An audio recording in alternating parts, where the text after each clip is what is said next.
Sa ngalan samahan, ug sa Anak, ug sa Espiritu Santo. Amen.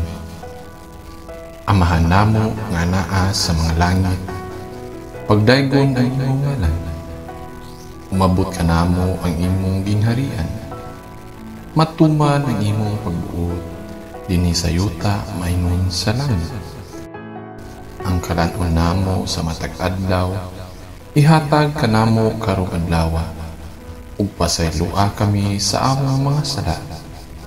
Ingon nga nagapasaylo kami sa mga nakasala kanamo, ug dili mo kami itugyan sa panulay.